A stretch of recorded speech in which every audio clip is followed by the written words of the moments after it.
Hi guys, thanks for clicking on this video. So this video is about seborrheic dermatitis. I think that's just how you say it, I'm not exactly sure. And the cure. And the title says, Seborrheic Dermatitis, the cure, you won't like it. And I will give you what the fix is in a little bit here, just to keep you hanging on. But what I found interesting is I do have another video that I made on this, specifically related to seborrheic dermatitis with your eyebrows, which for me was a major irritation.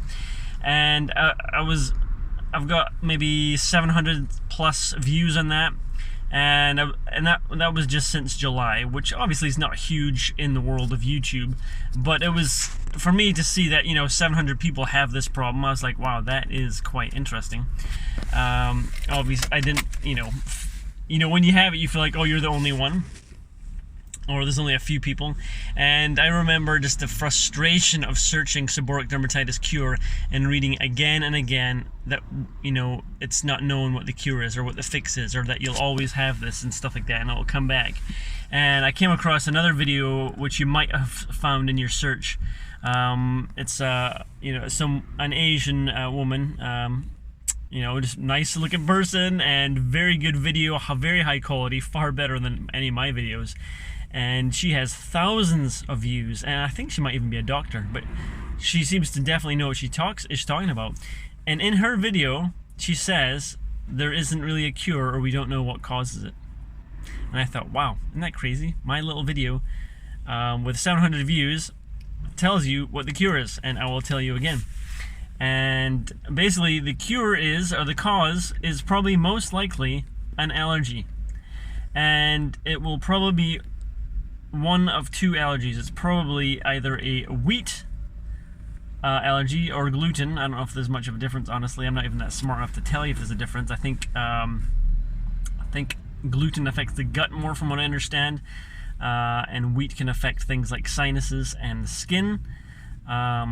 And then also dairy allergy is what you might have too, if you are experiencing symptoms of seborrheic dermatitis, which can include dandruff and dry skin here or down here in these regions, or even here, particularly for men, anywhere where there's hair. Actually, some guys get it on their chest and stuff like that. So it is a highly frustrating problem, but again, the issue, or the main underlying cause, is probably going to be an allergy, because the skin often is a measurement of what is going on inside.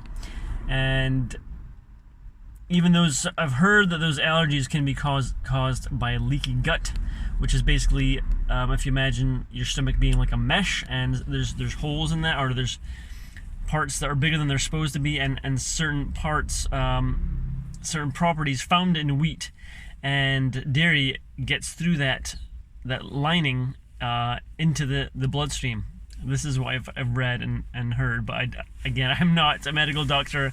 I don't fully have a great knowledge of this stuff, but this is what I've heard. And so these things cause problems in the skin. I had major issues that were actually compounding, getting worse and worse. Where I was getting extremely dry in my nose. I had ear infection for 5 weeks. That was actually 6 weeks, I think it was. It was highly frustrating. I would get sinus infections over and over. I had a runny nose since I was a young kid. And then once I was a teenager, that's when the seborrheic dermatitis kicked in, just because there's more oil being produced in the body. That's another thing they'll say, seborrheic dermatitis is caused by oil.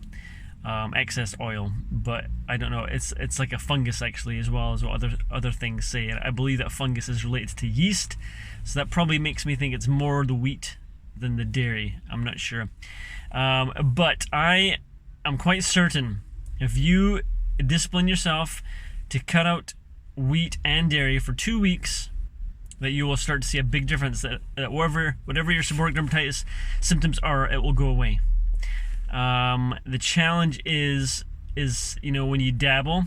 Like for me, I know if I go have something, if I have a wheat treat, my nose will begin to run, and then the next day or two I will have the symptoms here, and then here is where it will kick in most with me. If I start having milk in my tea, I'm living in Scotland, and obviously we have a lot of tea. if I have ice cream, then it's gonna kick in again. And if I back off for a few days, it'll go back. My skin will go back to normal.